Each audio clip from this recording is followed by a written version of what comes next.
1976 ஆரம்பிக்கிற கதை 1994 சம்பவங்கள்ன்ற மாதிரி ஒரு டைம்ல என்ன எஸ்டாப்ளிஷ் பண்றாங்க. பட் எங்கேயுமே அந்த பீரியட் படத்தெல்லாம் பார்க்கணும் அப்படிங்கிற மாதிரிலாம் ஃபீல் இல்லவே இல்லை.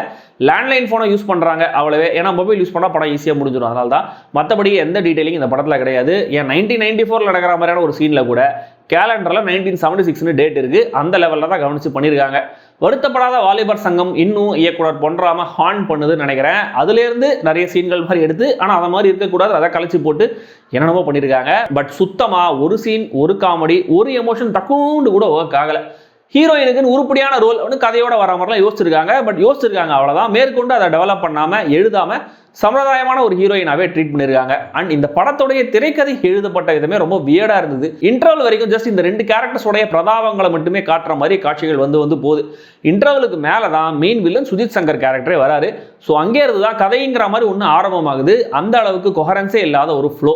மொத்தத்தில் இந்த கொம்பு சிவி, பொன்ராம் சிவிலையும் சரி, சண்முக பாண்டியன் சிவிலையும் சரி ஒரு ப்ரொஃபஷனல் ஹைலைட்டாக இருக்காது. டிஎஸ்பி, எம்ஜிஆர் மகன் மாதிரியான படங்களை விரும்பி பார்க்குறவங்க இந்த படத்தையும் ட்ரை பண்ணலாம்.